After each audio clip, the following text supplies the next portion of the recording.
Yo, hello, and welcome to Spurs Kings TV. It is your host, Marlon, and it is Monday, and it's time for the Monday pitch.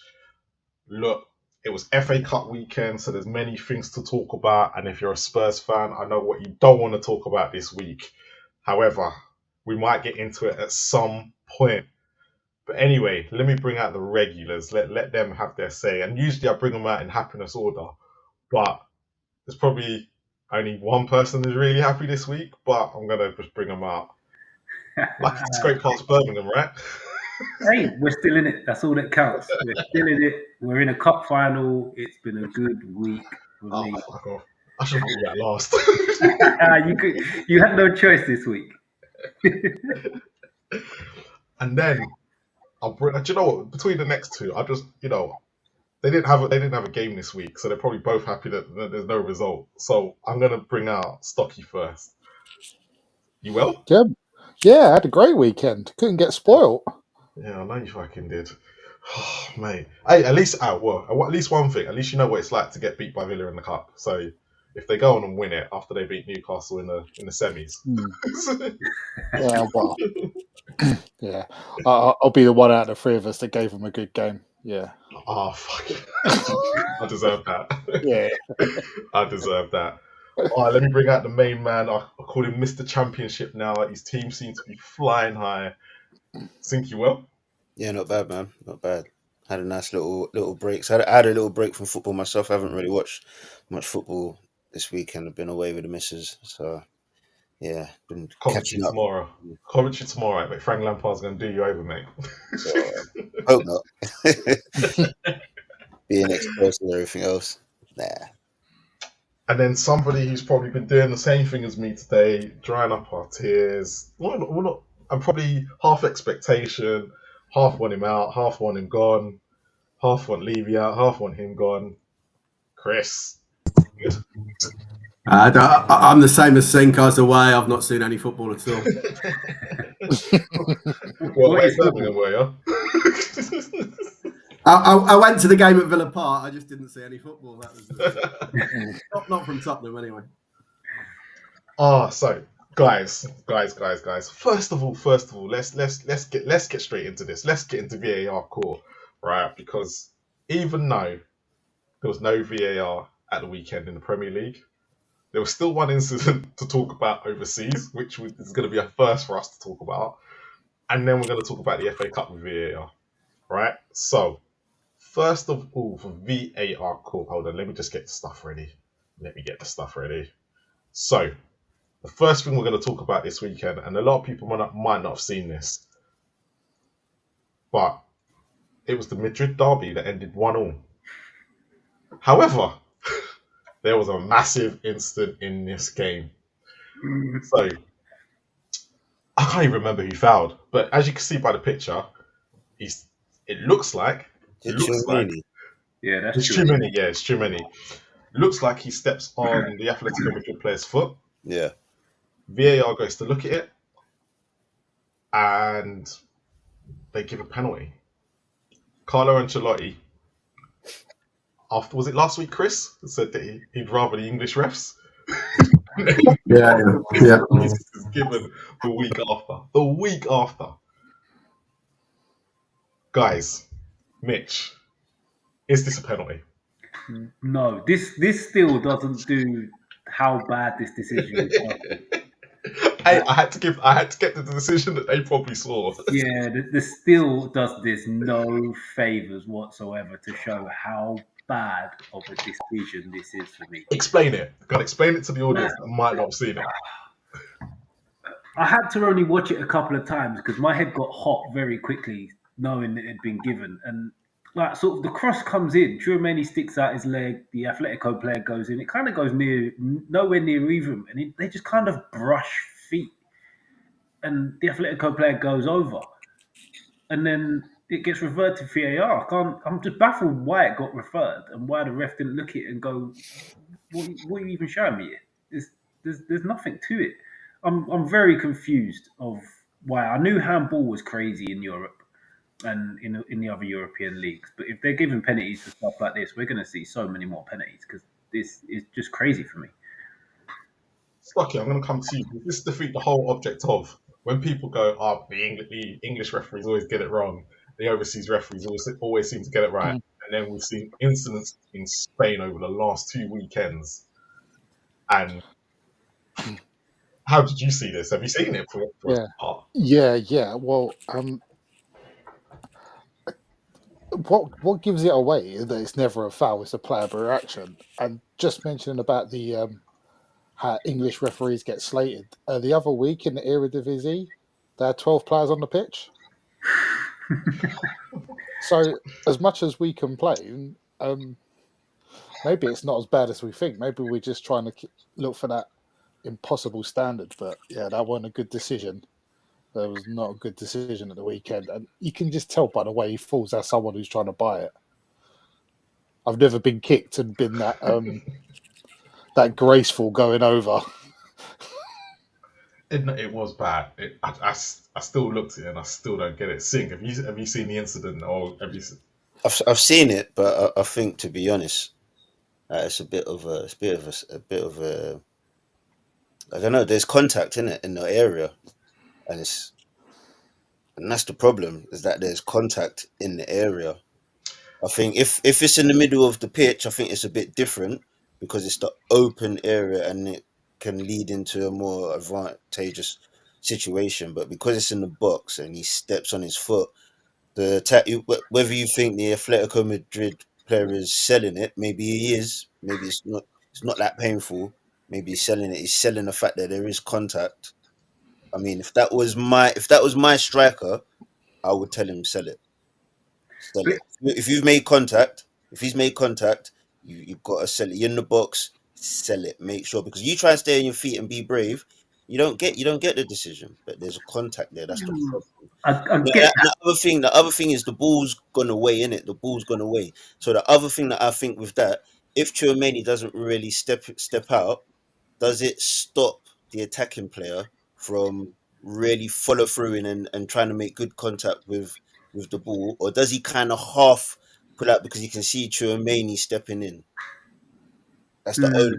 That's why I've got a bit of a grey area with this one. And the thing is, it's referees on the continent. And if that was in the Champions League, I would not be surprised if that was given in the Champions. If that was a Champions League game with foreign refs, I would expect something like that. To be honest, from you. Yeah, I had 2 points on that. Surely, I don't know if they do it on the continent, but over here, it's like contact with consequence. And if you look at the movement of the players, for me, yeah, if there's contact, that's a problem. You're allowing the question to be asked. If there, as a defender, if there's contact, you are allowed, and that's the difference between a good defender and an unlucky defender. If you make contact in the wrong way, you're allowing the question to be asked. I get it. I get it. He's allowed the question to be asked, but yeah, I can't see it. For me, it's actually the Atletico player that initiates the contact as well. It's odd for me. Even with that, is Tchouaméni's foot on top of his foot? Yeah. I get that part of it. And that's the problem there. And this is what happens when you play midfielders in defence. Say that again. This is what happens when you play midfielders in defence. Yeah. To be fair, his body shape is horrendous. Defenders, you're like so disappointed. Yeah. His body shape is all wrong. Those kind of challenge all day long. That's what he's doing. So a quick question to all of you, before I bring Chris in, and I'll also get what the referees also said. If this was in the Premier League, right, this exact challenge and the exact same way, would this have been given? I don't think so, just because of the ball's gone away from the situation. Stocky?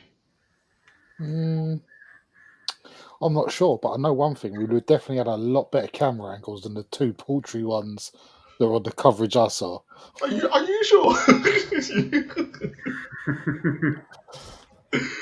Richie? I don't think it would. I think it goes to the contact with consequence, and I think it's one that probably stays with refs call. That is another big thing in the Premier League as well. Contact with. I'm sorry. I can't remember the terminology that's used, but it has to be like contact with consequence, or I can't remember. if that's Saliba and any other player and it's Michael Oliver, it's probably being given, right? Well, if you're an Arsenal fan, they're definitely saying that. It's a red card. To be fair, That's Saliba. It's a red card all day long. But in all seriousness, I think I agree with Sink as well. I think he does step on him. In the Continent and the Champions League, you are more likely to see it. But I agree with all of you. I don't think it will be given in the Premier League. But Chris, explanation. And hold on, while you're giving the explanation, let me bring up what they come up with as well. Go on. Can I see that first so I don't get it wrong?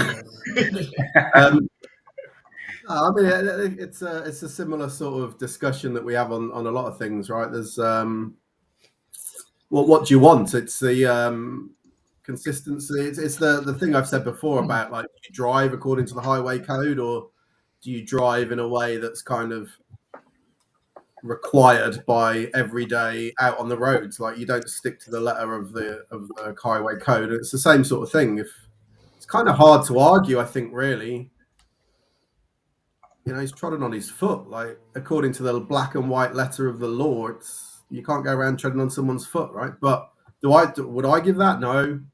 I think everyone's said the right sort of phrase, which is in the Premier League, we talked about contact with consequence, and it's just an irrelevance really to the play. I mean, that's not a free pass, right? You can't go in laying someone out just because it's off the ball. But it's such a minor incident for me.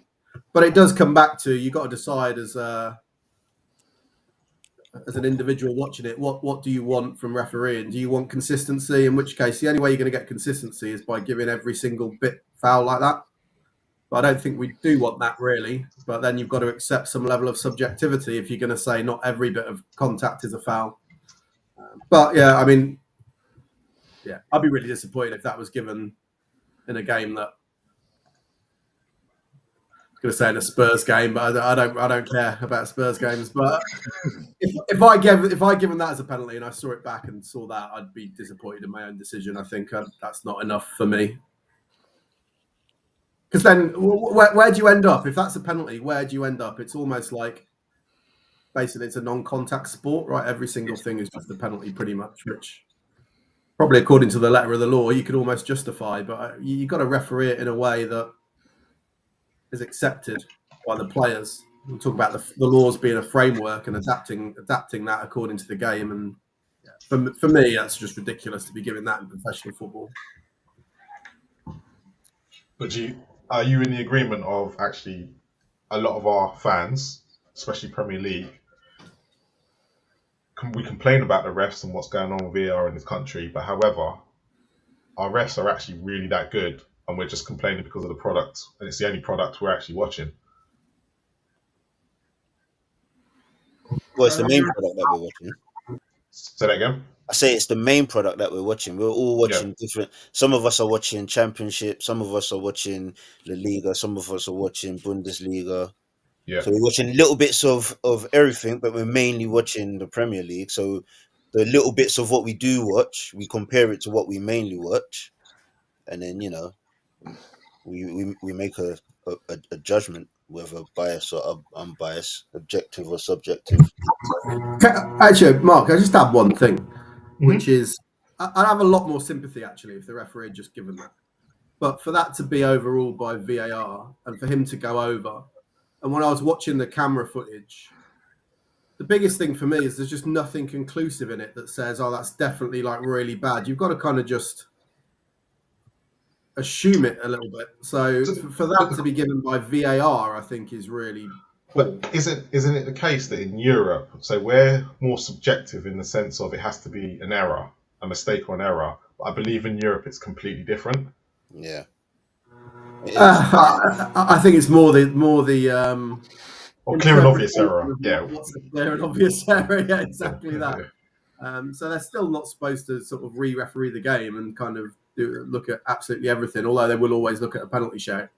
But yeah, the tolerances, we talked about this before, the tolerances are different for any level of contact, really. And one of the guys mentioned handball. That is also true. The tolerance for handball is a lot lower. So that's why I don't think everyone says, "Oh, the European referees." I think honestly, if they refereed the Premier League week in, week out, you'd be begging for Michael Oliver and Anthony Taylor back within about 3 or 4 weeks, I reckon.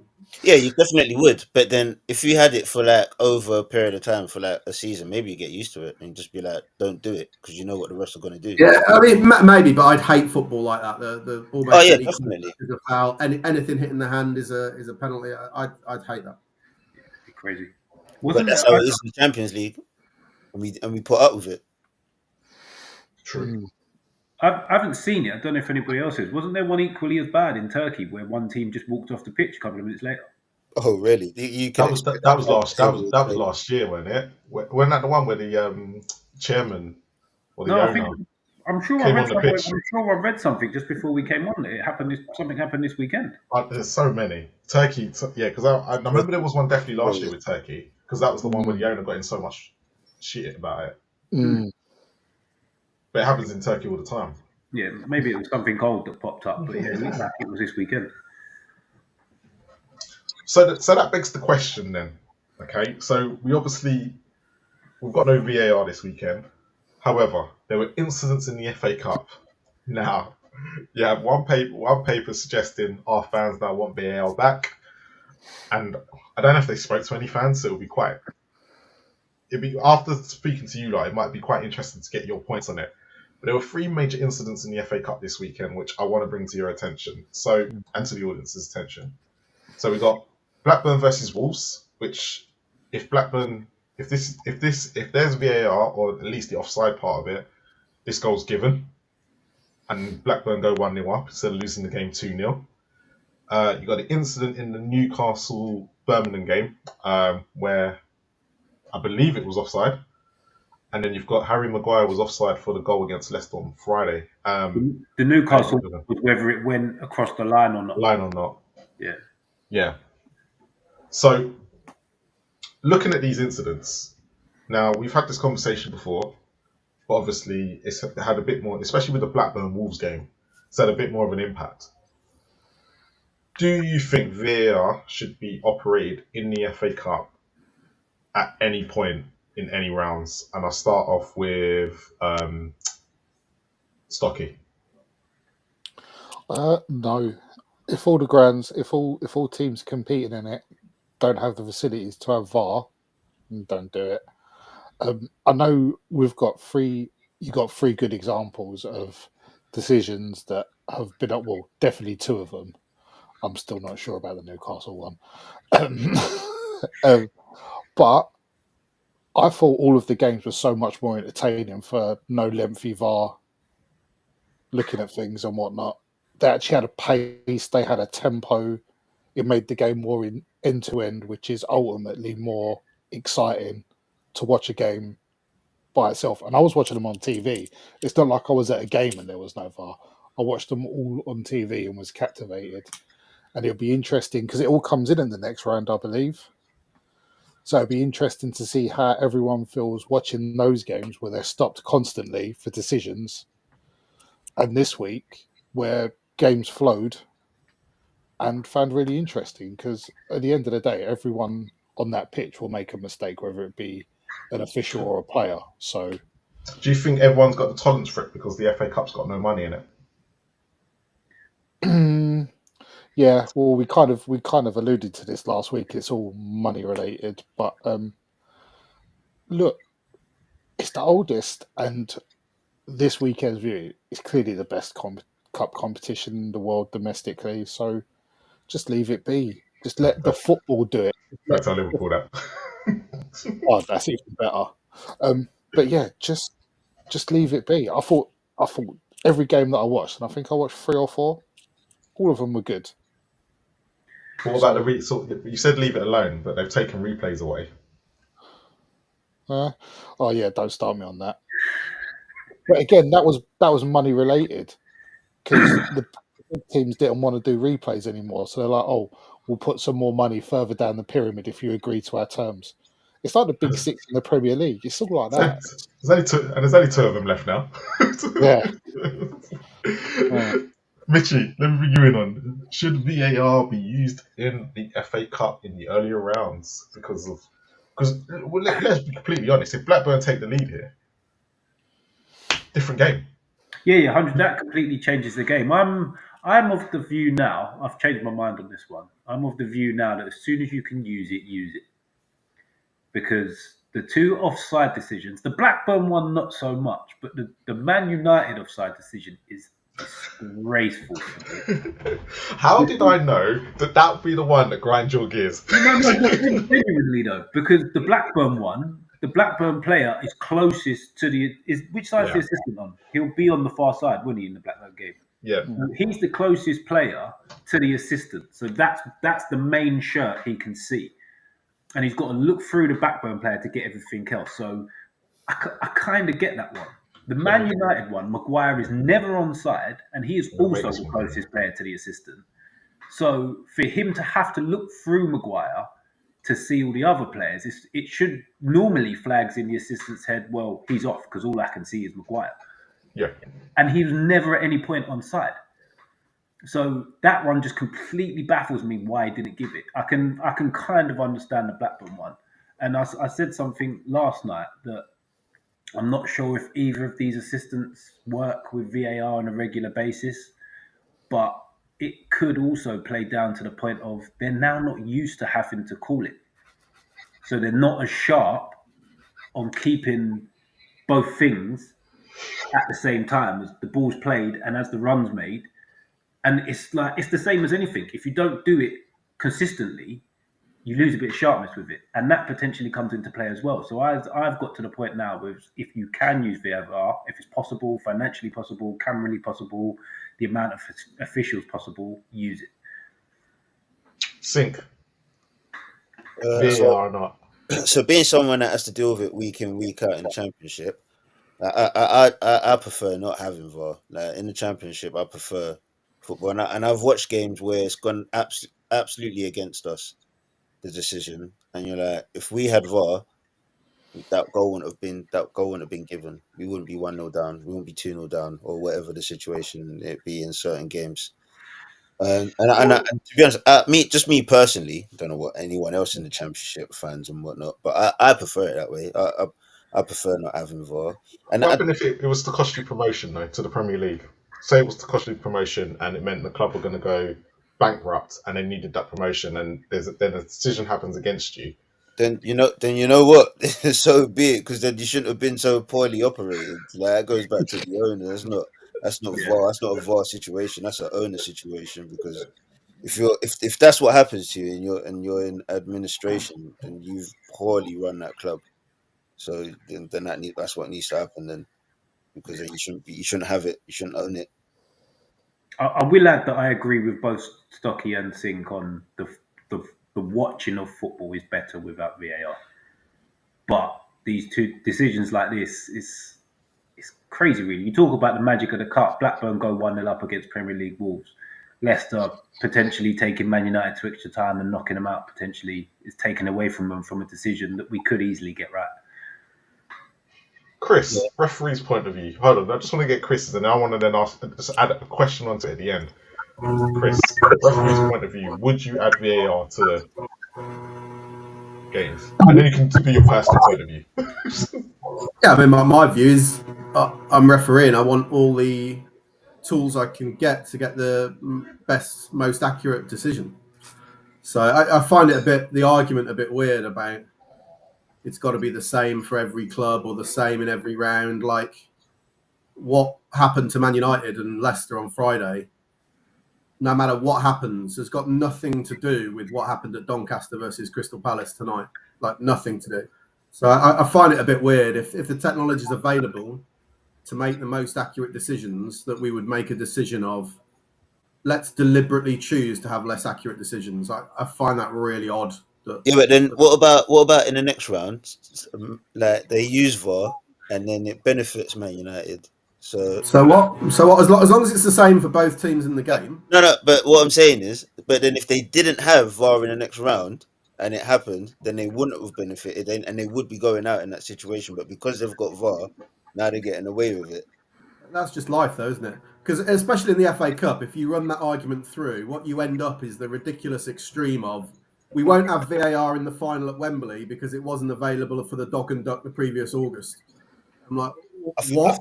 I think it should be. I think it should be like that. So I find that mad. But the one thing that's worth, well, a couple of other quick points actually. Mitch was saying about the assistants, sort of maybe. I thought where you were going, Mitch, you went somewhere slightly different. I thought You went left instead of going right. I'm a bit rogue sometimes. I thought you were going to say that they're used to VAR stepping in, therefore they're less likely to get involved. You didn't quite say that, but then I'd say, well, how does that explain the Birmingham-Newcastle one where he's deliberately gone and got involved? But the Birmingham-Newcastle one, by the way, just something to consider for the next round. That's obviously slightly different. That's goal line technology. It's not VAR. Yeah. So that wasn't available. That was available this round. It wasn't available in that game because Birmingham are a League One club. So you will have that again next round where you'll have, if any League One clubs get through, I'm looking at the draw. I don't know if there's any left now. But if anyone below the Championship plays at home, they won't have goal line technology, but they would have it in a top games. So but we all accept that. We all accept it works. So what do you want to say? We'll say, well, we'll turn it off the Man United game because they haven't got it at the Birmingham game. I can't compute that. I think it's really strange. I didn't understand why they didn't have goal line technology applied. But Birmingham don't have it, do they? They're a League One club, so that's why. So if that game was played at Newcastle, reverse, so if it was at Newcastle, it would have had goal line technology. Yeah. But that's just it, right? Just in every game you go into, it doesn't matter. Who knows what technological advances there'll be going forward. Just play the rules. So whatever you play, just make it fair for both teams. They play to the same laws and try and get the best, most accurate decisions possible. That's the basis. That's where I come at it from. So for the ones that said no, this was going to be my question. If semi-automated offsides came in, do you think semi-automated offsides should be used for every game, or that they can, as Chris is saying? Because when it comes to offsides, that's probably more accurate than the other decisions that are made in the game.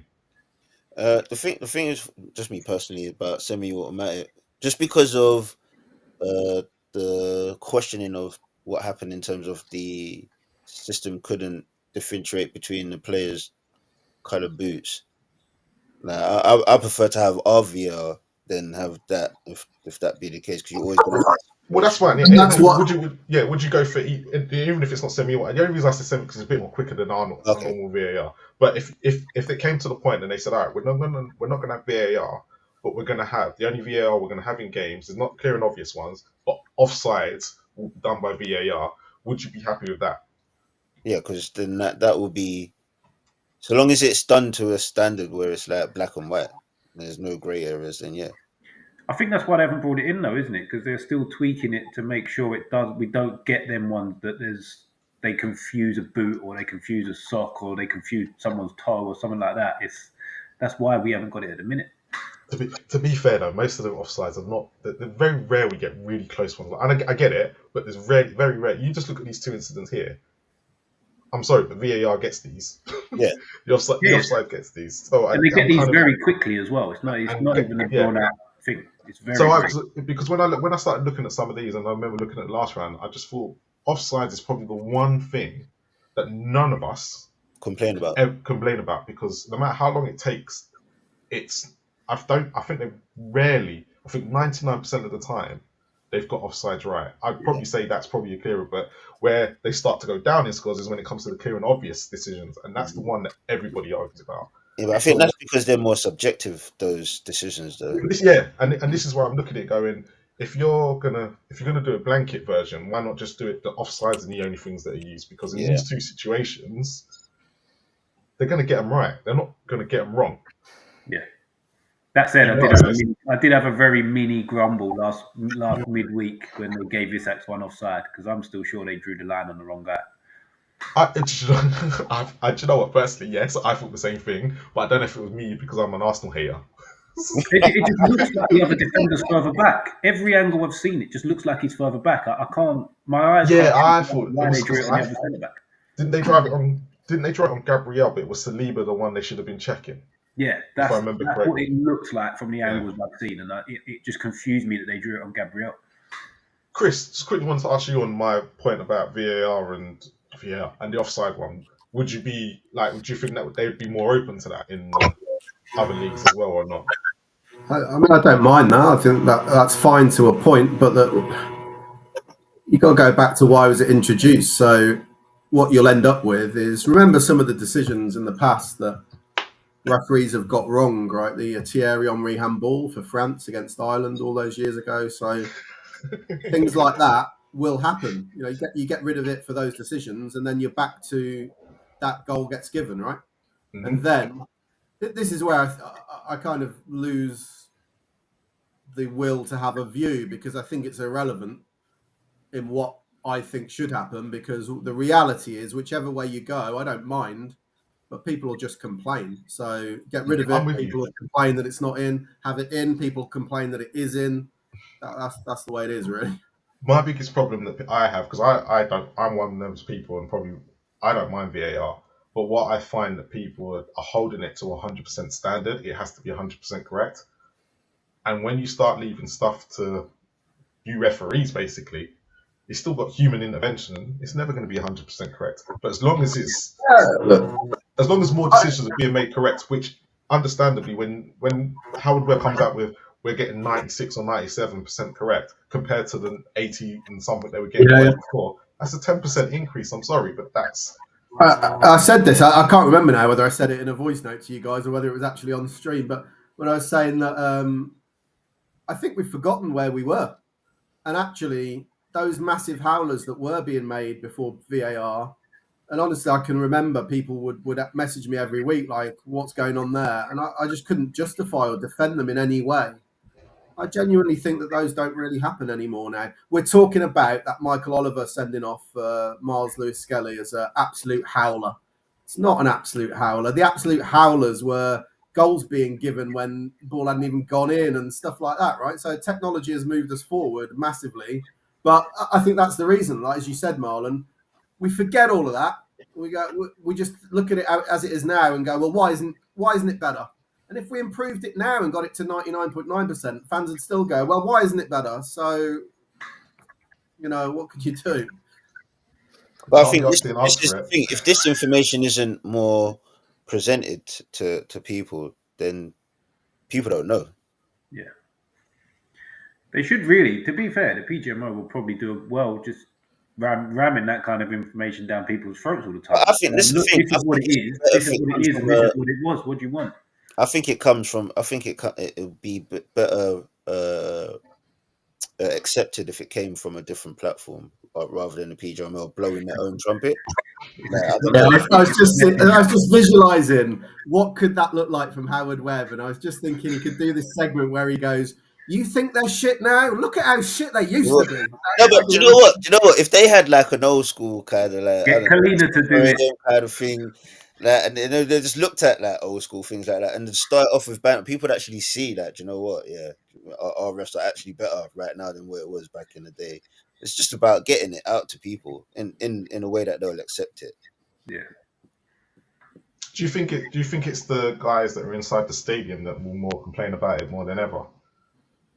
Because I went to Brentford last week and I completely forgot VAR was being used. Totally forgot my mind, and it didn't get used anyway. But Stocky, you've been to a lot more West Ham games. How was it for you inside the stadium?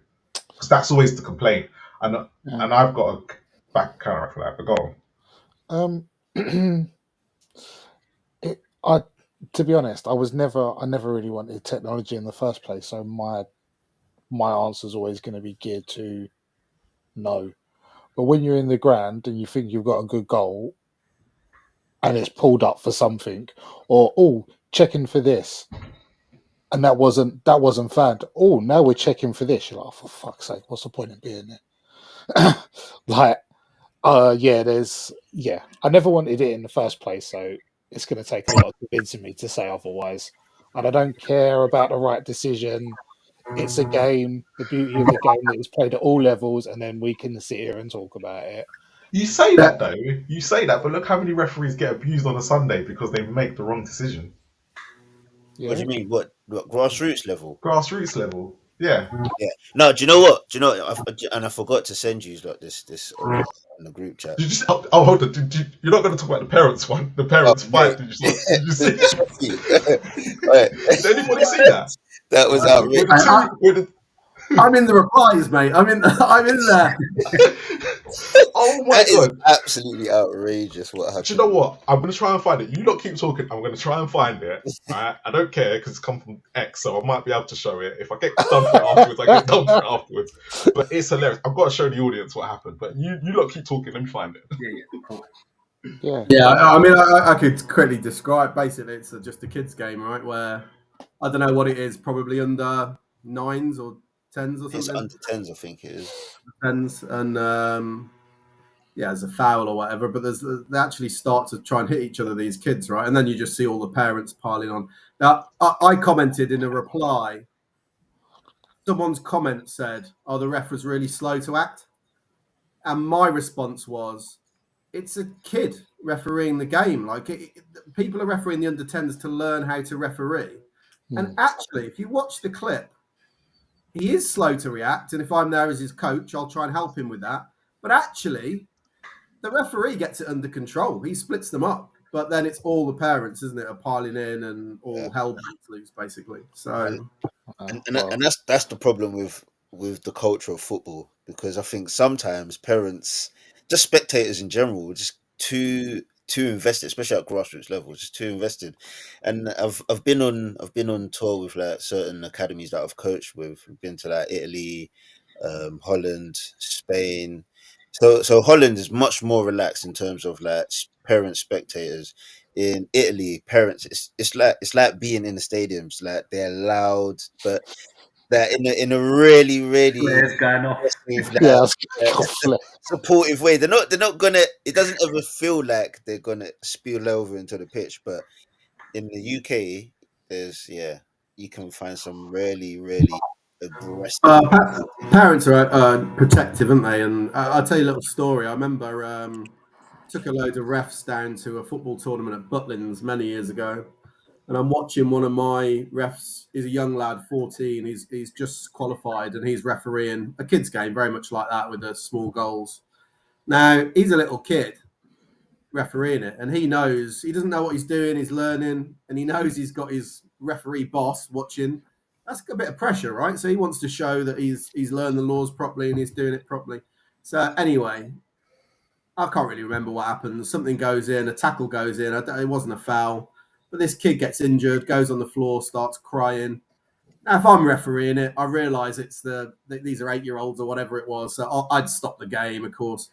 But this lad who's just qualified, he's thinking, well, what do the laws of the game say in this situation? And they say, you only need to stop the game if it's a serious injury, right? So he's looked at this and thought, don't need to stop the game for that. It's not a serious... And he's right. I know the kid's crying, but it's not a serious injury. So he just carries on. I think he played advantage. All goes out of play. He comes back, gets the physio on. The parents went mental, and they knew that I was there kind of representing the FA. I had all sorts. We're going to get reported to child protection. You know, who can they make formal complaints to? And actually, I remember it really well. And I just said, if you want to make a complaint, you need to make it to FIFA, care of Zurich. Because the kid's doing his best, right? But because little Johnny's in tears, World War III, all hell breaks loose. So let's get to this clip really quickly, yeah. So this is there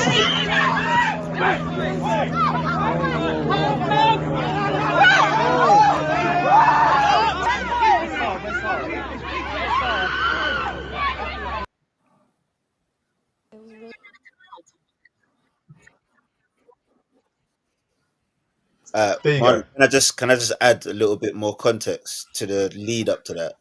So what happens is two kids, a bit of a 50-50 and a tussle, and then I think there's a kid in a red top. He punches the kid in the green first, and then the other kid retaliates. Then one of his teammates in the green top comes over and gives him a quick 1-2 piece in his head. This is what's happened to the lead up, and then the ref comes in and splits them up. But by then, the parents then come in, and that's what you see. So there's a little bit more just before that bit, just to give you a little bit more context what leads into the whole eruption. Can I ask a question? Yeah, If you was playing football and someone give you a 1-2, yeah. would your dad go for the kid or tell you, what are you getting hit like that for? Oh yeah. But the thing, that's our parents are from that generation, innit? Like Yeah. you got to defend yourself. What you Yeah, doing? yeah. Like, you're embarrassing me right here. Like, come on. Yeah. Can't just let him slap you in your face like that. Defend yourself. I do think. If I was swinging back, my dad would be walking the other way. Yeah, I know. He wouldn't be getting involved. He'd be like, hey, my son, who's killed? I'm on the wrong pitch. I've got over there. I mean, looking at it from my point of view as a sort of someone who'd advise the ref, I think that the learning opportunities in that are brilliant. And I do think if it had got an experienced ref who'd got in super quick and dealt with it and really split them up fast, maybe it wouldn't have happened. But the ref's slow but I feel sorry for him. Like, he's probably never shown a card in his life. He's probably maybe doing his first or second game. Yeah. He's not expecting that in the under-10s. At that level, you would not expect that kind of reaction from the players. He's never experienced this before in his life as a ref, and he's now thinking, what the hell do I do? See, Stocky, no VAR. See what happens? Yeah. Think, didn't I'm you surprised play you with haven't Andre and Marvin for a long time? Say that again. Didn't you play with Andre and Marvin for a long time?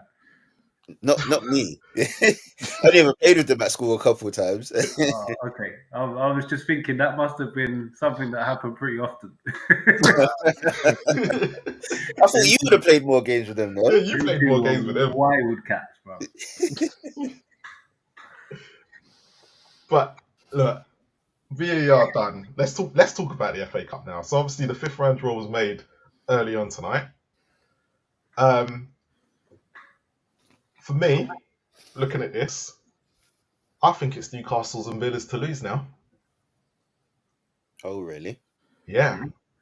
With Liverpool going out, Arsenal out, and who else was it? Chelsea. Manchester United are awful. And Tottenham gone out. Let's not forget that. Who are they? Right. So look, Manchester United are awful this season, right? And if they come up against a decent side, they will get beat. Manchester City are just Manchester City. They're kind of, we don't know what you're going to get. For me, the two strongest sides that have been more consistent this season is Newcastle and Villa. And obviously Emery's a cup genius. But I'm looking at this and how it's all planned out. Okay, yeah, Manchester City are likely to beat Plymouth at home. But looking at the draw, personally, for me, I think it's between Villa and Newcastle that could take it. They've got a big chance here. Chris? Go on, Chris. You're last because you're still in it. That was me, was it? Yeah. I'm coming to you first. I don't care. The only thing I thought, looking at the draw... Wait, what happened to the magic of the cup? Bet you don't care. The cup. No, there's no such thing. There's no magic in supporting Tottenham. Let last week go. Get over it.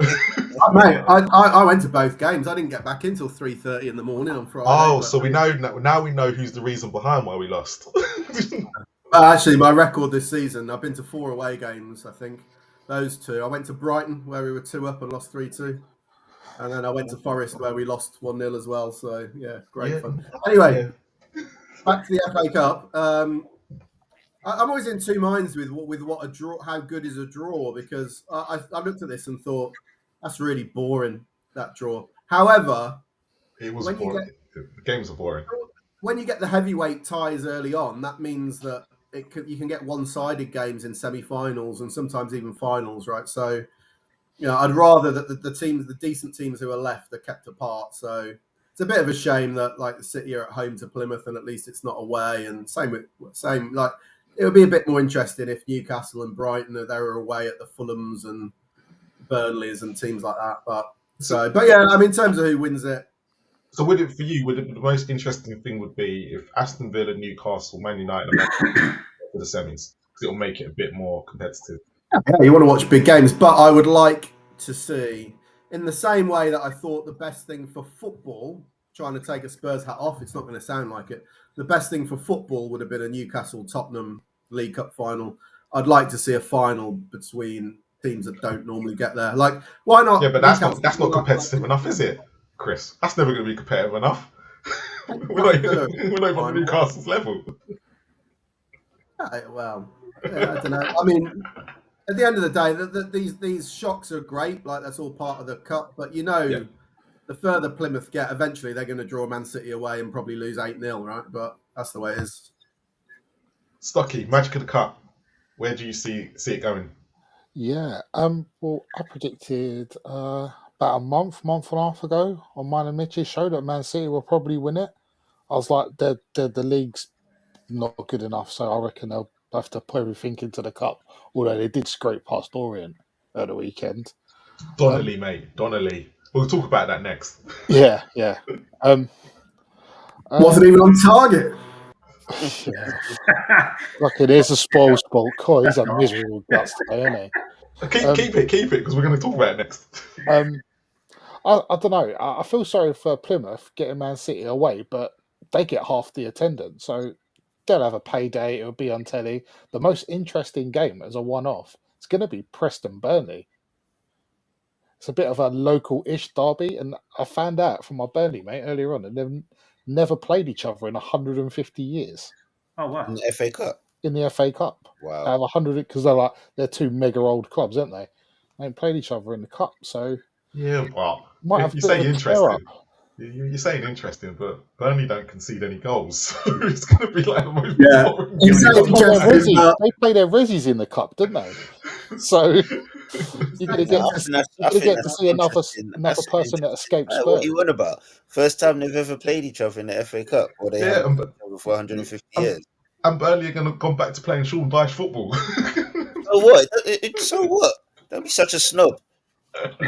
Rocky, if it's that interesting, Look where your progressive football gets you. Out of two cup competitions in a week, you hush your noise. Relegated me. Trying to bring that company football to the Premier League. Nah. Stocky, out of interest, if it's the most interesting game, are you going to watch it? Yeah, if it's on telly, I'll watch it. Yeah. Obviously, I'm not. They'll all be on telly. They'll all be on telly now. I believe they'll all be on telly. Of course, I will. I ain't no football snob. Think? That's why I was annoyed I didn't get a ticket to Orient. I've watched him for the dregs over the years, and I can't get a ticket to the Glamour. What did you go at 9:30 in the morning? They had like 100 tickets left. Nah.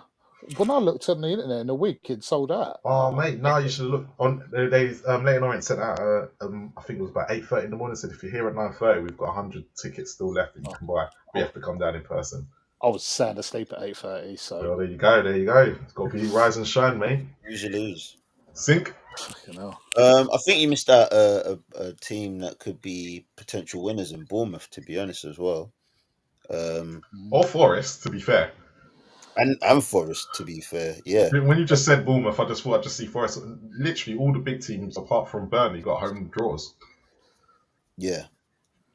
So that it's not cut and dry yet, I don't think. And City, the FA Cup. You can look up Plymouth, bottom of the Championship, beating top of the Premier League.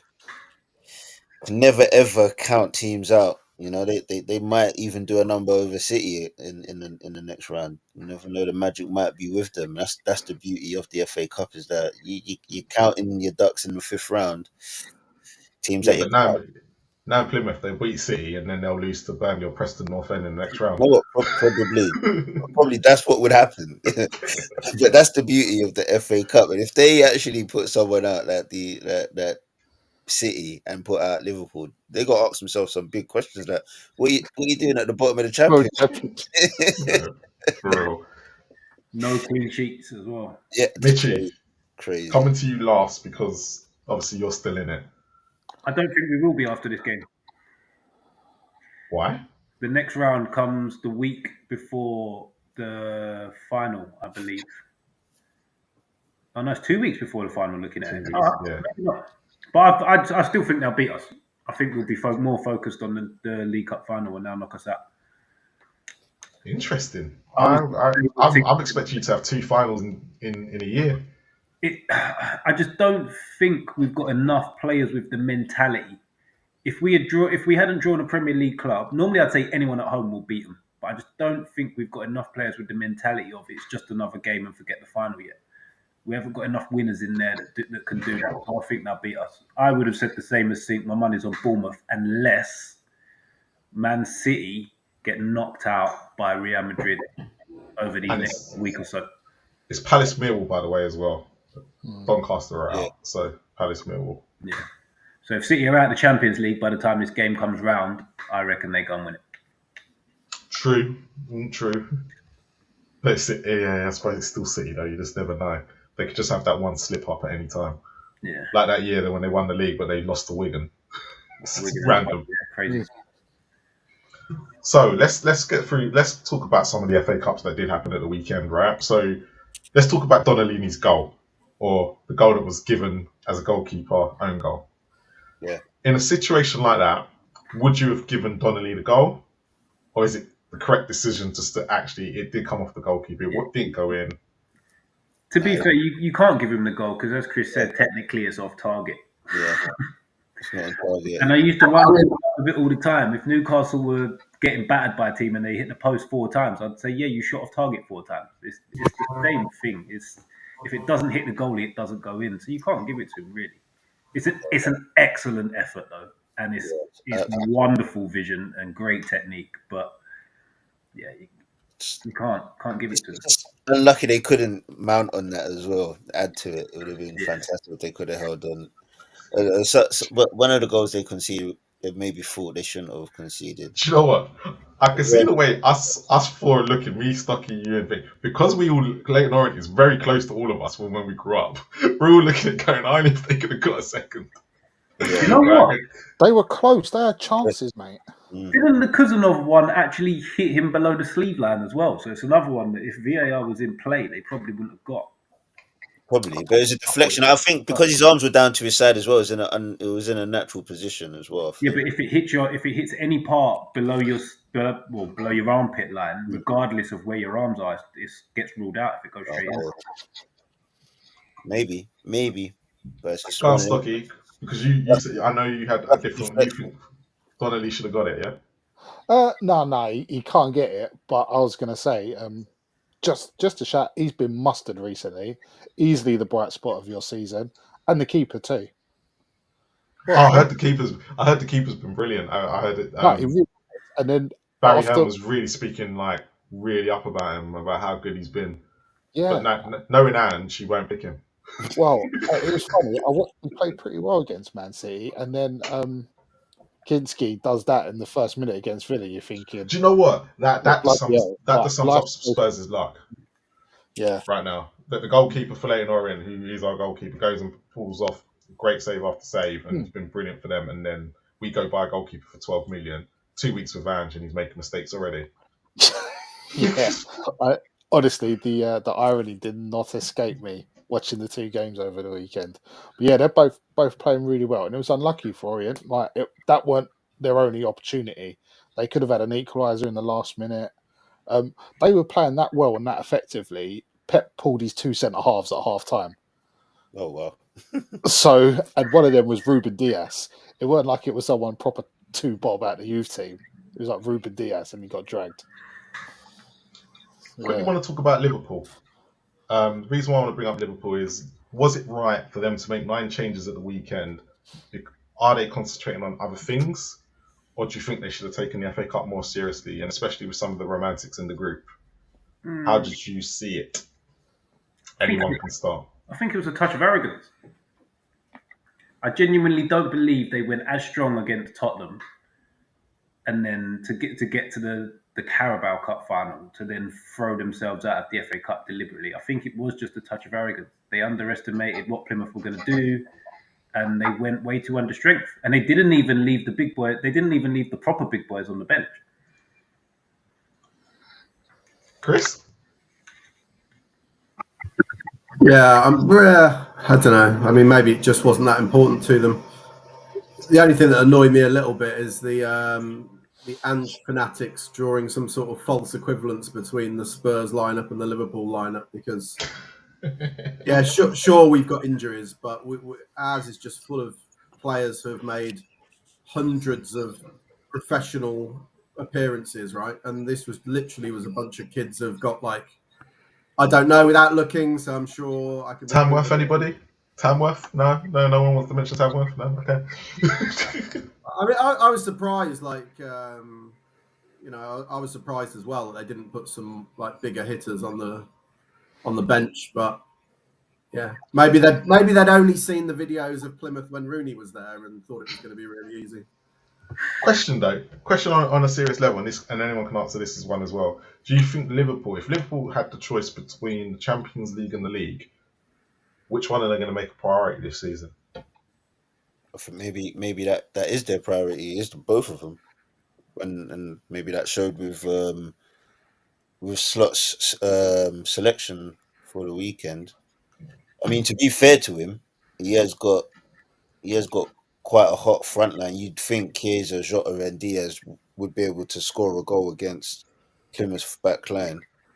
But again, on the flip side, I don't think anyone would have expected their goalkeeper to have such a top draw performance like he had. He was absolutely outstanding, and I think did he get man of the match, the goalkeeper?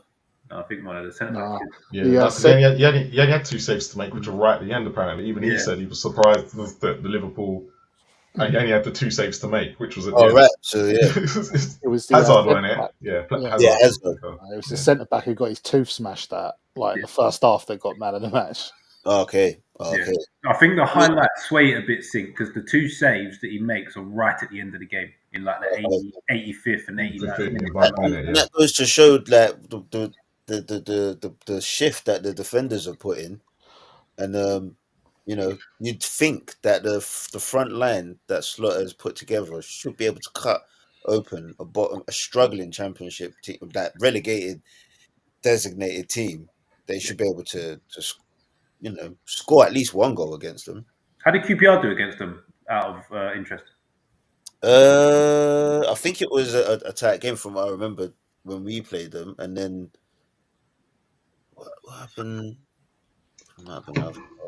But I think things with QPR is that we create a lot of chances that you'd think, why don't you just put them away, and then we'll score like really hard chances, and then we'll gift goals to opposition. So it's really hard to judge in terms of how good a team is. Yeah. And then a lot of the time, beat 1-0. Say that again. You beat them 1-0 away from home. Yeah, it was a tight game. But again, was that after Rooney had left? That's when the new manager came in, I think. Marlon's run away. Dropped a bit of information and disappeared. But yeah,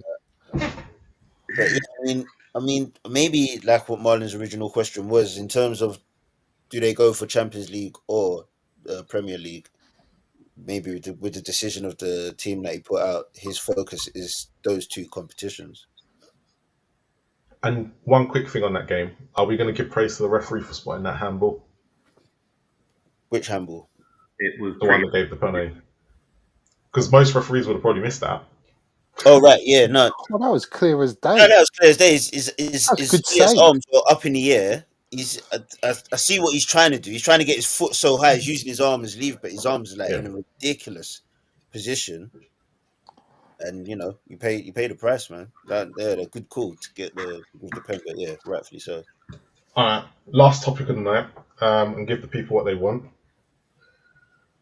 Ange Postecoglou. Wait. Before we go on to Ange, I don't know if you've seen it, Chris. The Newcastle first goal. We was going to talk about it, but then got into the offsides. I've got a little bit of debate with Birmingham fans. I'd just quite like to hear your view, to be honest. The first goal, Newcastle equaliser. Invite him on to what's it called? An Hour Never Sleeps, and then you can talk about Newcastle as much as you want. No.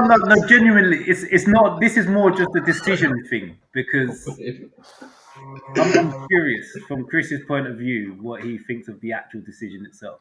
Yeah, a couple of thoughts. One, it's an example again of when fans use the narrative to suit, right? Assistants don't get involved, they're too afraid, and then all of a sudden you've got an assistant getting involved, right? So, but anyway,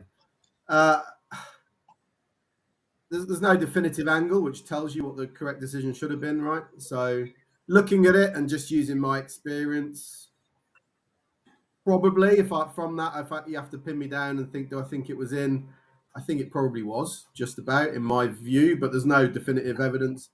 So the main comments about the decision I'd make, going back to, I think Marlon said about the offsides earlier, where he said, oh, the assistant's guessed. There are lots of times in life, but in football as well, where you're not guessing, but you think you've seen something, whether that's actually happened or not, you think you've seen it. So I think he thinks it's clearly gone in.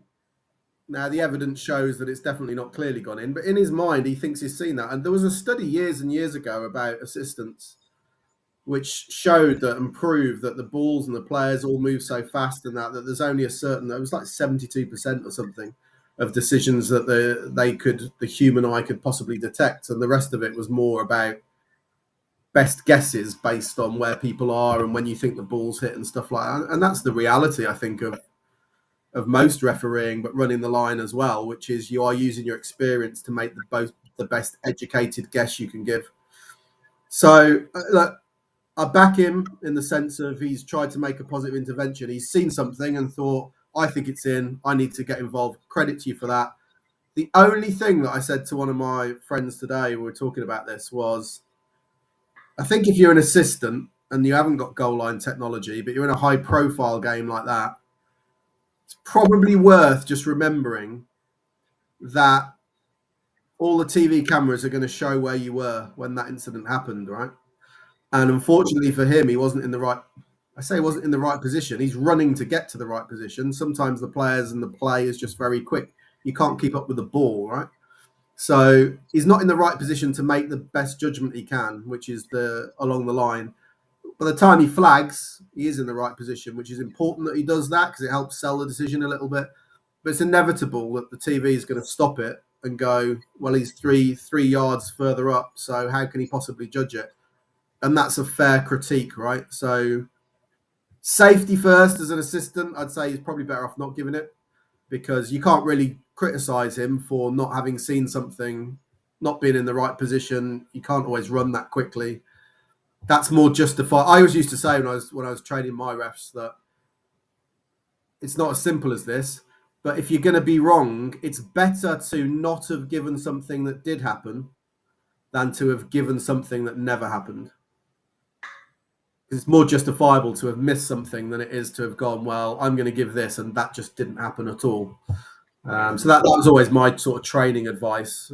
But in that particular instance, I think I'm going to give him praise. Like he thinks he's seen the ball go clearly in and he's made a positive intervention to the game. That's what you want your assistants to do, right? You don't want your assistants to stand there and think, well, I think the ball's in, but I'm not going to bother. That would be poor. So has he got it right or wrong? We'll never know. I think probably looks about over to me just about, but it's a very narrow, tight call. Fair play. Fair enough. Can we come back in now? It didn't need to be a romantic moment, to be fair. Oh. All right. Last bit. People want to know from the rival fans, should Ange still be in his job as we speak right now after performances we saw last week in the FA Cup and in the League Cup against Liverpool? I'm going to start with you, Stocky, because you've changed manager this year and you're now above us, I believe. You're still above us, right? We're still looking up.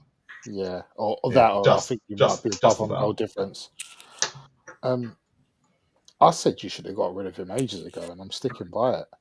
I mean, he's. I don't know what's going on. That's points now. Yeah. Is the excuse of, well, not an excuse. He's come out and said yesterday, right? At the end of the day, we've had the same lot of players since December. Most of them, we've had injuries then come up after the week. But it's probably this last month or so, we've had the same players playing every 3 days. Mate, don't wash with me. West Ham played in Europe and went far in Europe for 3 years on the bounce. We had injuries as well, so I don't buy that. Look, and this is not just a now problem. It's been for a while. We've highlighted it so much. And when you asked me the other week, you was like, "Oh, between our owners, who would you have?" And I said, "Well, West Ham pulled the trigger when they'd appointed the dud." And I still don't get how you've done it. I think that's just an internal politics thing. or there's someone, there's not anyone you would rather have at the moment who's available. So I'd say that's a yeah, contributing yeah. factor, which that I'm would being be fair told, enough. from what I've been told, and if you listen to various people and whoever has inside knowledge, Spurs basically don't have no one to replace him. Well, that I would say that's the only acceptable situation. But surely it's like players. Surely you've got other people earmarked. But I'm Yeah, sure you'd have first, second, third choice, would you not? I don't think they want. I don't think we've even got that. The people that we've earmarked don't even want the job because it's mid-season as well. Yeah. See, I saw things about Simone Inzaghi, like you're as a director of football or something, was really. Yeah. I just think that's just talk. But that's the Some end of of the the season stuff as well. that gets, some of the stuff that gets out is ridiculous, and that don't help the situation at all. But yeah, I would have got rid of him ages ago, probably when Potter was still available. Would you have Potter over Ange? Because No, he's kind of half impressed me. no, I think no. I think he's a bit more defensive than he was made out, or he's changed definitely. I'll see, but from what I saw at Chelsea and Brighton, no. I'd stick with Ange. That's me personally. I know a lot of people disagree with me. I can't stand Potter. I'm waiting to see what he does at West Ham. I'd have Potter. I think his body of work at Hogwarts was fantastic. He'd do a great job for us. Sink, I'm going to go with you next. How's he still got his job? I think boils down to the fact, like you pointed out, there's no obvious candidate to take over the reins from where he's in at the moment. And can you blame any of the prospects not wanting to come in now, having to deal with the situation that they would have to deal with? So do you think he was backed in January? You saw Tottenham's January signings. Considering that we were in dire straits since the beginning of January, do you think he was fully backed to be able to succeed at his job? I think the squad was backed. That's what I think. I don't think they could rely on him promoting more youth because they're not ready to go into the first team to play Premier League teams. So I think the squad was backed more than anything, than actual Ange being backed. And yeah, it's I think had he won one of these rounds, had he got through to the final, I don't think he would be on the chopping board. I think they'll probably be more favourable to him. I don't think even if they had the targets available, if he got to the final of the Carabao Cup, I don't think even if those targets was available, I don't think they would be looking to sack Ange. But because he's out of the two cups now, I think they would. Still got one left, isn't he? Yeah, but I think now Europa's there's higher caliber teams in Europa League. Only thing I'd say to that is that most of his players will start coming back over the next few weeks. Yeah, that's his only saving grace because maybe he could finish on a high and actually win this cup. I know what Chris is going to say. I know exactly what Chris is going to say because he's going to go. No, but I think even if he wins, what he's going to say is he's going to say Newcastle, Arsenal, Ipswich, Crystal Palace. Those are all the teams we lost to with our first team. That's why. Yeah, no, but I'm just saying, even if he wins the cup now, even if he wins Europa League, I still think Spurs. Oh mate, if he wins the Europa League, he's got to stay, mate. No. I think if he was to win Europa League from this position, I think Spurs would still. He goes down as a legend. Get another go for the other prospects if they became available at the end of the season. I think Levy would pull the trigger regardless, just because I think Levy may understand that his style of football is actually killing the roster, the money, the investment. We invest in these players, and Ange's style of football is actually a detriment to them. He must see that. Mitchie? I'm still firmly in the boat of he's not a good enough manager for the Premier League. I thought he would stay because he was in a cup semi-final and kind of on the verge of a final because you were 1-0 up and Levy was doing, well, you all whinged at me last time. I'm going to leave him in. But now he's out of both cups. I'm surprised he's still there, to be honest. I just don't think he's capable. Full squad, not full squad. Even if you get all of your players back, how long are they going to be fit for? These aren't freak injuries. It's all the same stuff. He has to completely change the way he plays football to keep his squad fit. That's not sustainable for anybody. I don't know. I still don't think he's a Premier League manager. He might prove me wrong, but I doubt it. Go on, Chris, have your wins, have your moan. I got 5 points. Well, first of all, one, why do I think he's not been sacked? I think there's a lot in previously sacking the manager bought Levy more time. But I think right now we're in a position as a club where those who are still advocating for Ange will also turn on Levy if he sacks Ange. And I think that's the only reason. That and maybe they're buying into this injury thing. But do you think a lot of them have turned on Levy though already? Because they're so fixated with Ange that they are blaming Levy and the board, which we used to do years ago, for not backing him. Yeah, I think most of the more passionate Levy out stuff is coming from people who are also Ange out, in my opinion. But on Ange, I make 4 points. One, we were crap when they were fit. When they were all fit, oh no, they weren't that crap. They weren't that crap. We were losing. We lost 4 games by 1 goal, and we battered every team by 4. We had our worst start to the season for 16 years when they were fit this year. That's just a fact. Back on November, so he's talking about being injured for 2.5 months, right? That's what annoys me about his interview, by the way. They've been unbelievable for 2.5 months. They've lost like most of the games. They haven't been unbelievable.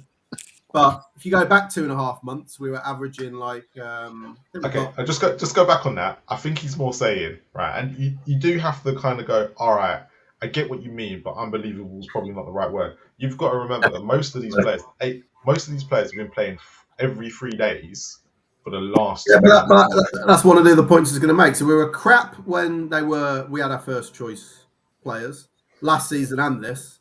Mm-hmm. When we did have all the first choice players and everybody was fit, he didn't rotate anyway. Agreed. Yeah, that's been the biggest bugbear. Yeah, he's had rotation options during this and he hasn't used them. Until he got forced. But even now, I know Reguilon's not the greatest player, but he can't get a game. He'd rather flog Archie Gray to death at left back than play Reguilon, right? Same when we're up at Everton.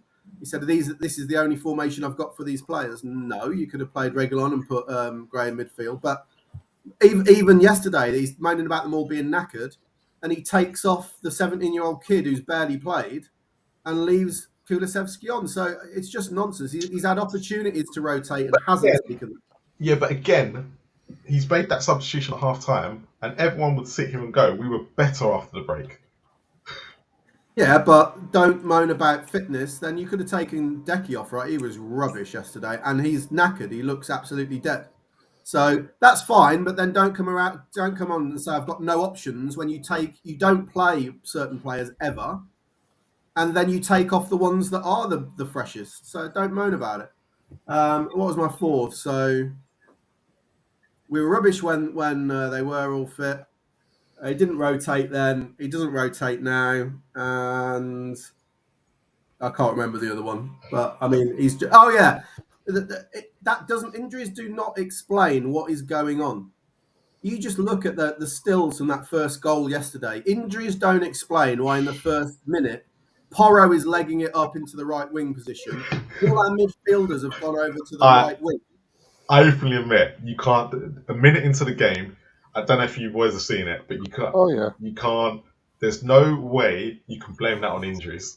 That's a minute and 26 seconds into the game, and that goal goes in. The thing is, it's not really a surprise if you're notorious for knowing that your fullbacks are never in their position where they're supposed to be. What's he not doing there in the first minute? Well, I'm telling you to attack. Get in the space where their fullback should be. Like, if you're not running into that space, you're coming off the pitch. I'm taking you off the pitch because you ain't made that run. And if you ain't played that ball into that space, then you're coming off the pitch. Either way, I'll make 2 subs in the first 10 minutes. I don't care. Well, he would have had to sub Kingsky, who ended up probably being our best player after that. Say that again. He probably would have had to sub Kingsky for that mistake in the first minute, and he ended up being our best player. Eventually, you're going to come and start. Exactly, it happens. That's the point, Sink, isn't it? If that happened once a game, you go, maybe we're unlucky, we're attacking. It happens 10 times every game. It is tactical. What happens with Tottenham is our fullbacks think they're turned into like prime Ronaldo and they're going to be these amazing wingers or central attacking midfielders. So then the ball gets played out wide behind them like it did. All of our central midfielders go, oh my God, we've got to close down. So they all run to the ball like they're a bunch of 8-year-olds. And then just the middle of the field, we haven't got anyone. So how many times? And Rodgers, that's the funniest. It's like, there's 4 of you. What are you doing? And this is the first minute of the game. This is not like it's halfway through. You're like, instructions are fresh in the mind. Yeah, as they walk out. Don't do anything stupid. Yeah, Luca Dean and Jacob Ramsey are standing in behind Porro, and you're like, it's amazing. The players, they can't be. They shouldn't be playing for him. Do you know what? And the worst thing about that scenario is, I would sit there and say, look, Sink's a coach and he coaches young kids. Even his kids wouldn't do that. That is just in the first minute of the game. Yeah. You cannot say that's got anything to do with it. I'm pulling my hair out, screaming, "Where are you going? What are you doing?"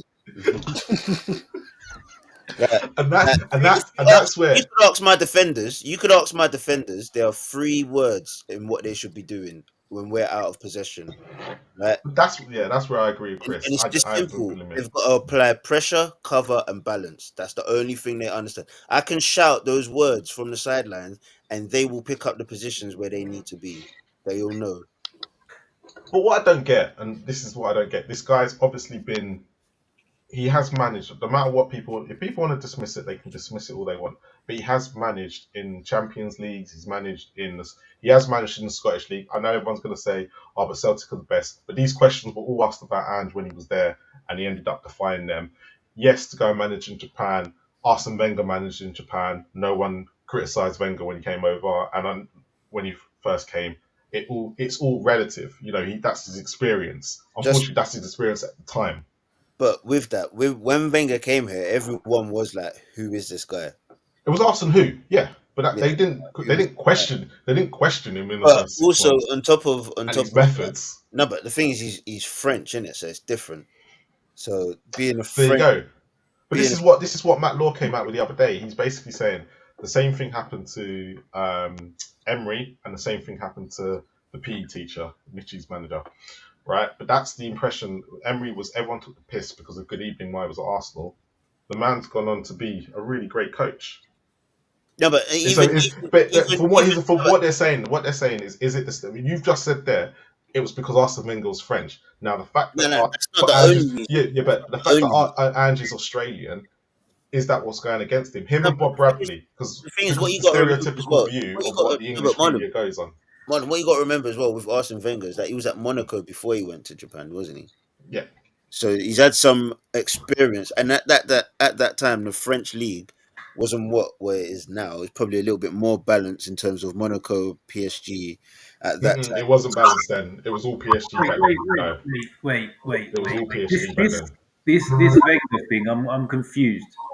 Which one? Wasn't he in Japan and the team he took over weren't very good and then went and won the league very quickly? And then he came over and revolutionised. He revolutionised Arsenal. Arsenal. The point is that no one questioned that he was in Japan like they are questioning Ange. They questioned it because he's been crap rating him. He didn't revolutionise Arsenal Football Club. Like if he came over and done what Ange has done, he would have got. The question that came out when I'm going by what Matt Laws put. When Wenger came over, he came from Japan, and no one dismissed it as much as they do with what Ange Postecoglou is, because everyone throws this at him: I come from Celtic, he managed there. He's come from Australia, he's managed there, and he's managed in Japan. Okay. But he still managed. He's still at a big level. He's actually showing himself not to be very good. That's the problem. The problem isn't where he's come from. He's not proved himself to be any good. But that's where the problem lies. Also, one other thing. What is his record in the Champions League? appalling, wasn't it? At Celtic, Appalling, yeah, it was absolutely. appalling. Yeah, but so is Conte's. Conte's was terrible. All Yeah, I'm but saying the thing is, is with Conte, Conte was more of a manager that focused on the league rather than He did. our He did. competition. No. The problem with Conte was Conte couldn't. Conte, if you notice Conte's record, he couldn't do games where he had 3 days worth of rest. Yeah. He needed 7 days to get his team ready. That's what Conte was good at. And actually, it worked at Spurs as well. Whenever he had 7 days, we won. Whenever he had 3 days notice, we lost. It's just typical Conte. Yeah. So.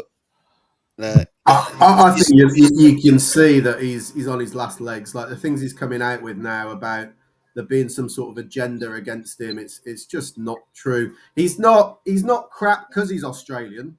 He's crap and Australian. Yeah. Nail on the head. No, on the head, exactly. man. Like, imagine digging someone out just because of where they come from. It's your 18 months that everyone's going to complain about. Or sorry, 17 months. Yeah. But he would sit there and say to you that he's only ever had the fully fit squad properly for the first 10 games of last season. Is that, Keep him fit then. Yeah, but whose fault is that? The Vicario injury is not his fault. Yeah, maybe not. Maybe not. That's just unfortunate. Yeah, but the Van der Ven and Romero. Well, say, let's take Romero. Romero's situation. Romero's been injured for every manager. Yeah. That's nothing new. And he played him when he was and Van der Ven done his hamstrings before he came to Spurs. So then you can't buy these players and then play that style of football. Your best abilities, your availability. If they're not trustworthy fitness, you can't spend. If say Van der Ven had injuries before he came, pardon? Dominic Solanke was Mr. Never Miss a Game. Guess what? He's injured. Yeah, but he didn't. He hasn't done his hamstrings though. He's done other things. But he's still injured. This might be a case. Yeah, but he could. Yeah, but this might be a case. Being overworked can make you get injured. But this might be because it doesn't have to be a hamstring. But this might be the case with Dominic Solanke. It could be a case of he's doing a different job to what he's doing at Bournemouth. It could just be the style of play. I'm not denying that, but that's going to happen if he goes and when he comes and plays for a club where he has to do a lot more running. But it's not like he's done his hamstring. Do you know what, Martin? I became a big believer in terms of style of play when they did a little on a Monday night, and it was Man City, and he was looking at Haaland and the amount of injuries he used to have at Dortmund compared to City. Like he used to miss a whole load of games for Dortmund, but because City always missed the Christmas period. Yeah, always. Because City keep the possession and how they do, he doesn't have to do all that running anymore. So it keeps him injury free. Okay, so that's my question then becomes. So that's a very good point, and my question comes from you is: so Mitch has raised Dominic Solanke. Does that mean that the recruitment team, right, should have seen that way Bournemouth play at the time and the way we play? Is that actually we needed a striker that was going to be a bit more mobile, that is going to be less likely to get injured?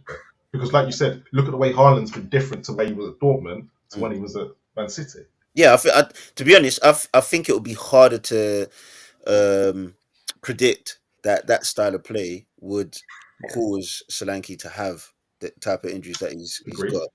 But in terms of the amount of hamstring injuries you've got, if you know that you've got a high intensity manager, then you need you can't be buying players that have got suspect hamstrings. If they've had hamstring injuries previously, then you shouldn't even be looking at them. That's a great point. So at the minute, you got Dominic Solanke's out with a knee injury, Christian Romero is out with a thigh injury, Wilson Odebert's have been out with a thigh injury for how long?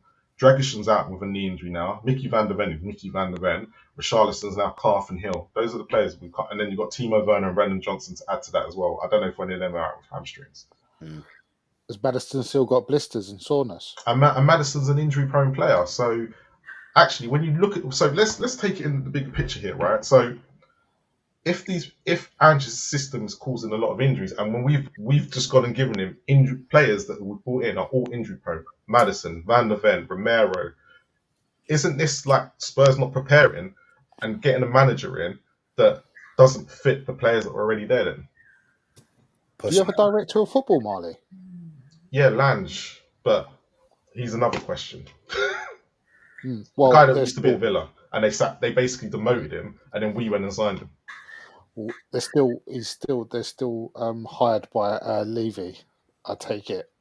So Yeah, maybe. So my question then becomes: so you're all saying Ange's a crap manager and these injuries happen. Apart from Solanke, majority of these players have injury records, and yet Yeah, I get that, but I'm going to go back to the Chelsea game earlier in the season where both Romero and Van der Ven, it was their first game back from injury, and they both started the game and they both got injured in the game. yeah, but that's not down to Ange, is it? Oh, Well, come it on, is, that but come you on. can't start No, both. no, no, no, no, You no, no, can't no, gamble no. on one Your game. medical staff are telling you they're fit. You're gonna play them. But how do you know The thing it's is, even happened? we don't know that. That's I'm the just that conversation arrogant to we're turn having. around and go, I don't care, I'm playing them. No, But you also, wouldn't have done that. in saying that, you don't know the conversation that happened. We don't know if We Ange don't. overrid. We don't know if the medical team gave the okay. So we As the can't really. player said he's okay, and he's really not. But they're not going to come out and go against No, the club. Everything's going to be kept in house. but we just don't know. We don't know if it was Ange or not. That's Yeah. just all We speculation. don't know that. We don't know if either way. But I'm going to sit there and say that the medical team are partly to blame for that as well. Can I say, Tim, and I never would have started both of them players. They would have played 45 each and they would have switched at half time. Yeah, but then he went and played Van der Ven a couple of Thursdays ago, gave him 45, still injured. something dodgy is going on there. But irrespective, I think this is just the biggest smoke screen and sleight of hand going, because if you just go back in Tottenham's season and you look at the games we've lost against Brighton, against Palace, against Bournemouth, against Ipswich, against Leicester, against Everton, go and look at those lineups and tell me who's got the better team. Who has the better players in those games? But you're also looking how many games like have we played? Have we then had to have we had any rotation between Thursday and Sunday?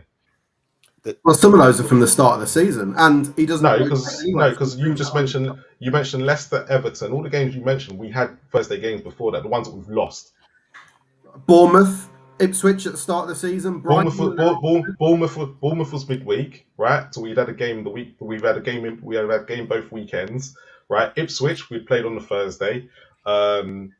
Who else did you mention? Everton is in this long run of Thursday. What is this? There's like an excuse for Everton. It blows my mind. How bad can a manager be before we stop finding an excuse for absolutely everything and just go, maybe it's the manager? Yeah, it blows my mind. And also, all of these reasons, just use your eyes and watch the game and see how we play. You can't fail. I'm not denying the way we play. Terrible.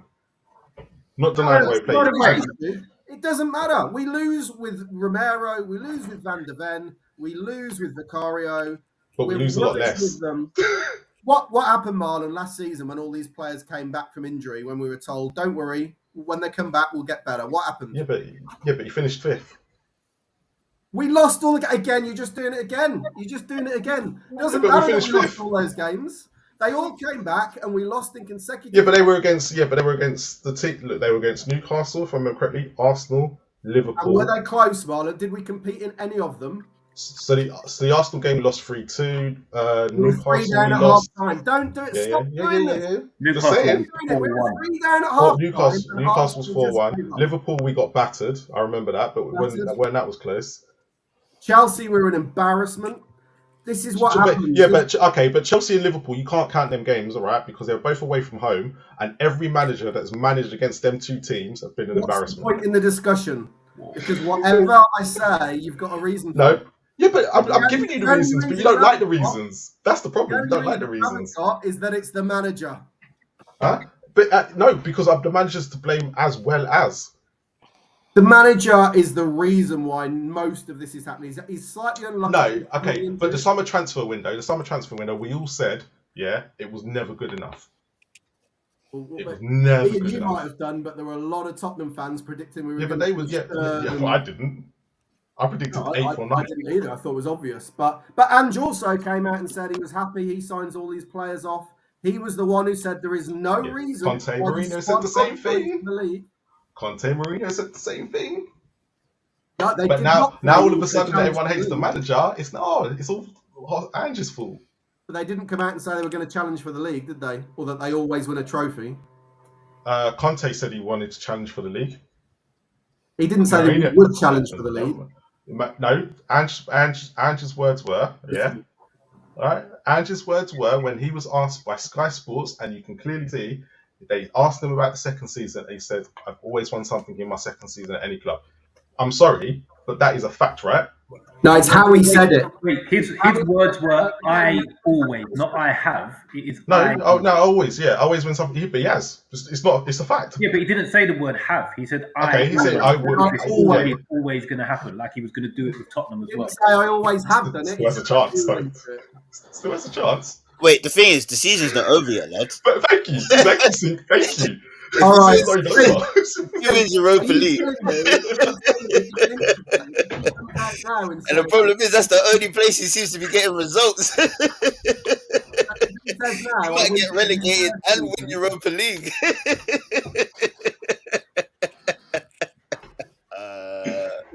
Oh my word, could you imagine? To use the words of Mr. Box Office, I'm done. I'm done.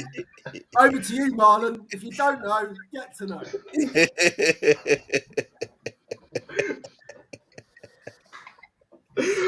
So funny. Spurs fans with Anjat so easy to wind up. The worst thing is, I'm Anjat too. I want him gone.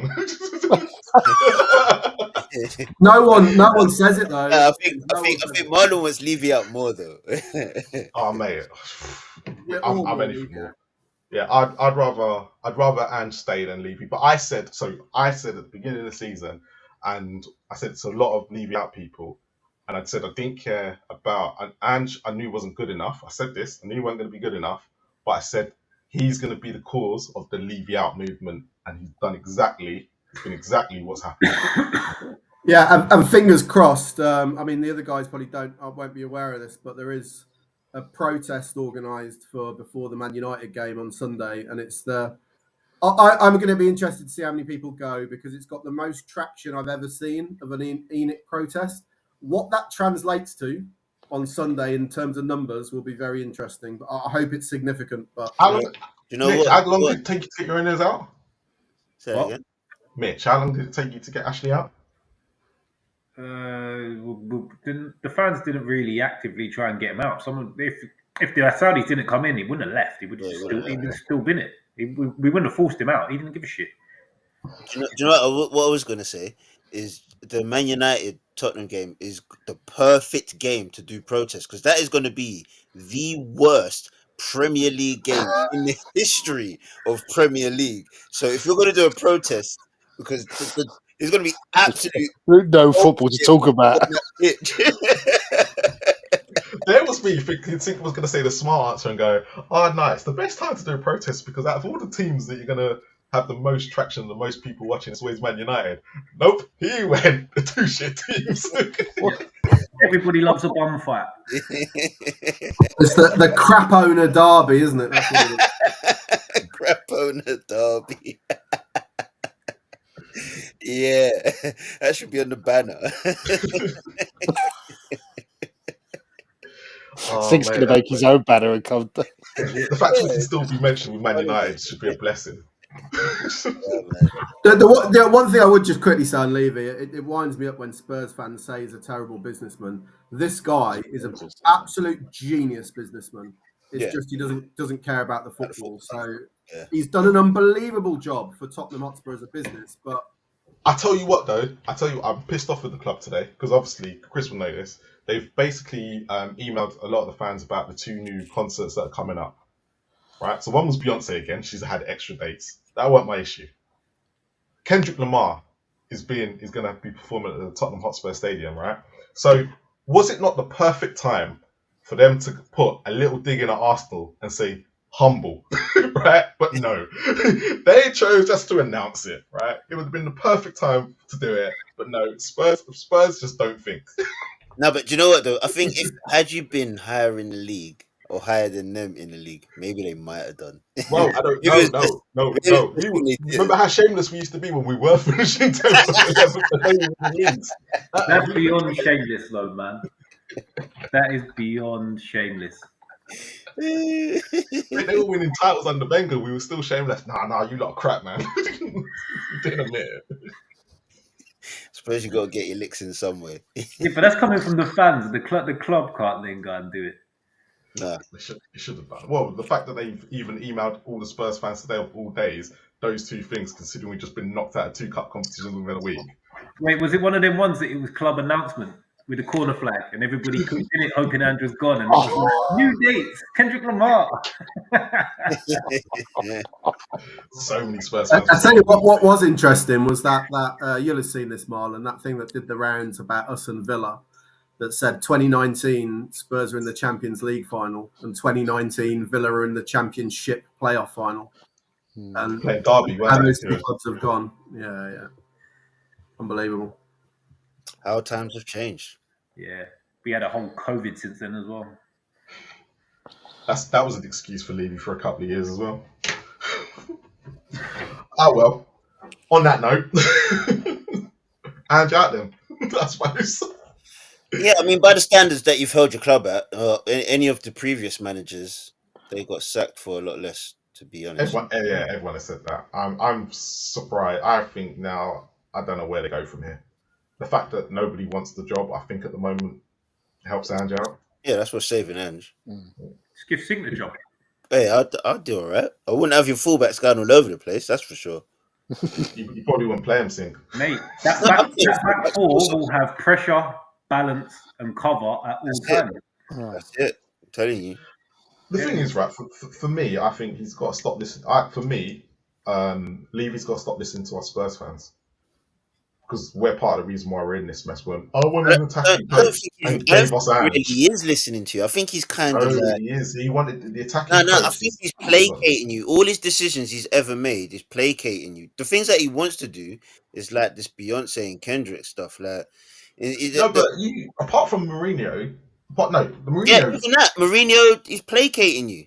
So Mourinho was because we wanted a trophy. That's all it is. Mourinho was because we wanted a trophy, and he went, "Here, I'm giving you a trophy-winning manager." No. Then he went, Conte we wanted. I think, Marlon, what you got to understand is that you guys are his bread and butter. So long as he keeps his bread and butter, yeah, of course, subjugated and distracted, then you will just keep spending your money coming. Basically, Marlon, what Sting's trying to say, have you ever been to a barbecue that's got a dog? And you're trying to eat your burger and it keeps coming over, you just got to threat the ball every now and again to get rid of it so you can eat for a little while. That's what Levy's doing. Let him eat for a bit while you're distracted over there. Yeah, so that ball, come back, he'll find something new for you guys so he can go and do his little bit on the side again. See, Spurs fans, this is why Levy's got to go. They're taking the piss out of us. just trying to show you what he's doing to you guys. I tell you, just quickly, Marl, I'm going to put out a completely baseless, wild theory, which is if he is sacked, I reckon a lot of those injured players suddenly recover a lot quicker.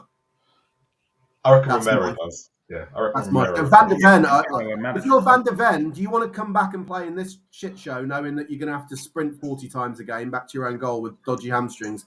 Romero, Maddison, and even Timo Werner will suddenly appear. Let's hope. I mean, it's really bad times if Werner appears back. We are desperate. That would say a lot. That would say a lot. It'd be perfect for West Ham. I think, we acted and got a better manager. You're still floundering. Yeah, but that's the problem. I think it's very telling that you can't get a manager to take over at your club. I think that's the more. Yeah, but you've got to look at it from even when Conte came and Nuno, we spent the whole. We offered it to 11 people. They all said no. We had to go to Nuno. Then Conte came in, and then after Conte, Ange was like 4th or 5th choice. But then the fans have got to start asking themselves why won't, because Amorim, he left Benfica in a very good position. He wanted to go to Man United next season, and they said no, it's either now or never. You got to come now, or the opportunity is going to be given to someone else. He should have taken that risk, man.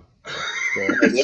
There was 4 or 5 lucky managers in the summer, weren't there? No, but what I'm saying is, why can't Spurs command that kind of, we tried. So let's take the Del transfer. Yeah, but that's what I'm saying. That's what I'm saying. That's more of a pressing issue, is that you don't have that draw. You Yeah, we can't. don't have that deal because Levy's put the club in such a position. So that's what I'm saying. Like that's where the fans start opening their eyes. Like why can't we attract Levy. managers? Because Levy, when he goes, that attractiveness for Tottenham will be back because managers will think we can really achieve something there. Right now, what does anyone think they can possibly achieve by going to Tottenham? A payday. No, not even So that. that's it. Exactly that. And even that's a bit far. And even that's not happening because Ange ain't on that much. No, exactly. For him, he is. No, managers but players as well. What is your top earners on? Or even first team players, just standard first team. Is it Son the top earner and then Werner? About 180. But yeah, I mean, we've only got. I think Werner's your second top earner. Yeah. Yeah. At what? Yeah. At 80? Werner's second, No, 165. 170 or 165 or something like that. Wow. Werner is one of our top earners. But players don't want to come now. Tamori turned us down. Fleming Disassi turned us down. Why would you go if you've got any other option apart from Tottenham? Unless, like you said, it's a huge step up, like for Ange. He's never going to get the opportunity again. Like, I understand that, but that's the markets we are operating in. We've got Solanke's a prime example, isn't he? He failed at the two top clubs. He needed to prove himself. Tottenham is probably that he failed at Chelsea and Liverpool when he was young. Yeah, but in his head, you got to see the mentality of that. But the thing is, Solanke had always been in England from a young age. He won the World Cup at under 17. So, in his mind, he probably thought he was on that trajectory. But, he done what he should have done years ago. He should have left Chelsea and gone to a Bournemouth instead of going to Liverpool, being a big fish pond. Should have stayed at Bournemouth.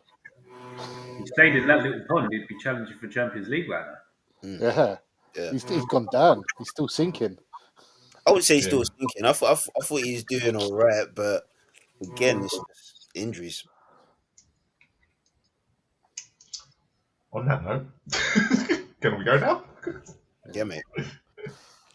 Spent 45 minutes arguing about Ange. I don't think we're really arguing about it. I think we're all in agreement. Ange needs to go, and so does Levy because he's not good. Neither two are good for your club. To be fair, that should have been the romantic, just two people on screen moment. You and Chris having your Ange debate. Mate, when I'm on a wind up, I'm on a wind up, mate.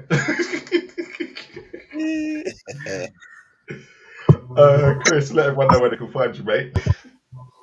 Yeah, just getting angry about Ange on Twitter at Spurs CC. Stocky or Mitch, who's doing the honours? Go on, Stocks. Oh, yeah, me and Mitch will be doing our usual weekly jaunt into the weird and wonderful world of football. We've done our FA Cup roundup this week and League Cup, where we spoke in great detail with an Arsenal supporter about how they bottled it. I saw you had two guests on, didn't you? You had two guests on this week. Yeah. To be fair, I was on last word on Spurs and I saw you guys and I was like, oh, okay. Yeah, we were really kind to John because it was his first one and we weren't going to rip into Southampton, but the Arsenal supporter still got it. And Sink, you want to promote this show back on a Monday? Yeah, mate. Catch me back here next Monday talking football. Back to Premier League. Oh, yeah, we're back to the Premier League, aren't we? Yep. Oh, thank God. I don't know. Is it thank God we got Man United? It's going to be terrible. It is thank God. Who you got, West Ham? We're at home to Brentford. Oh, you might win that. Mitch, who you got? You got some tough games. Oh. At home? Nah, away. Oh, you might get... okay, we might be happy. You might get spanked. It's sandwiched between the two Real Madrid games, so I reckon we beat them. Ooh, confidence. Hope you get spanked now so we can take the piss on you frowned when I said confidently last week that we beat Arsenal on the night last week. And pow. Comfortable. No, I was with you. I swear I was with you. I remember there being silence as I said it, to be honest. No. I think we said if you don't beat them, because we're gonna take the piss out of you, right? But no, you did well. You like Newcastle. No, Marlon said that if you don't beat them, you're banned from here. That's what he said. I was fully confident on that one. I had no worries. They were my words. I won't lie. When Murphy scored, I was like, okay, Mitch, you survived. Because I mean, the first goal I was with you, the whole Saliba and Gabriel thing. But I was like, okay, they've done it. They've done the job. Go Newcastle. You better win the final. I'll be supporting you lot. Yeah, you'll win. Don't worry about that. But on that note, on Spurs Kings TV, we're back tomorrow. Ash has got an epic show tomorrow. He's pulled the guest in this week, and he's got both sides coming on. Again, we had an epic one last week where 2 Ange-ins, 2 Ange-outs. It was all over the place. Respectful. Not Chris getting mad about it. It was respectful. I'm done. Over to you. Well, yeah, and then we got the Rivals on Wednesday. I am not too sure what's happening with Rivals on Wednesday, but you just come and find out. But as always, come on, you Spurs. I might do another therapy session on Friday, Spurs fans. I'm thinking about it. I might have another therapy session. Hey, mate, you lot should have come on it. You should have seen it. They were just, I was like a therapist, right? And I let all the Spurs. Chris, where the hell were you thinking about it? I saw some of it, mate. I watched some of that. You could have had all. I wouldn't have said anything back to you. You could have had all your views out. I was agony aunt Marlon for the night. After what you've done to him tonight, he's thinking, fuck your therapy, man. I'm done.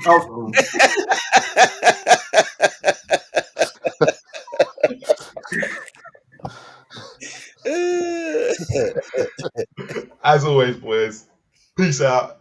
Love to the audience. See you later. Good night.